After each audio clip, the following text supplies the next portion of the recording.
বুঝে দেখে নাও শুরু করো। অঙ্ক হচ্ছে a by B plus C by D সমান D by A plus D by C হলে প্রমাণ করি যে a square by B square minus C square by D square সমান D square by C square minus B square by A square. তাহলে প্রথমে অঙ্কটা এটা টুকে নাও, a by B plus C by D সমান D by A plus D by C. এই অঙ্কটা করতে গেলে a বাই বি এর অনন্যক b বাই এ তাই না?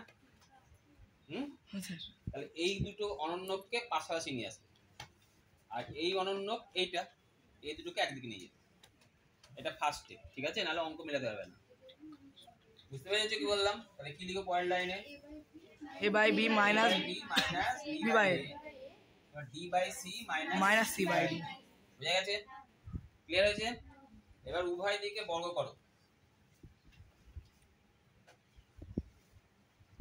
উভয় দিকে বর্গ করে পাই। তাহলে কি হবে? a by B minus B by এর whole square B by C minus C by D এর হোল স্কয়ার। তাহলে a minus B whole square সূত্র তোমরা জানো, a বাই বি এর কি whole square minus 2 into a by B B by A plus B by A তার কি whole square. তাহলে একই হবে এদিকটা হবে d by c whole square 2 into d by c into c by d plus c square by d square. c c কেটে দিলাম, d d কেটে দিলাম, b b কেটে দিলাম, a কেটে দিলাম।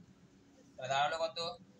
a square by b square minus 2 plus b square by a square সমান d square by c square minus 2 plus c square by d square. এবার দেখো বাঁ দিকে -2 ডান দিকে -2 আছে না? তাহলে এই দুটো কেটে যাবে, কেটে দিলাম।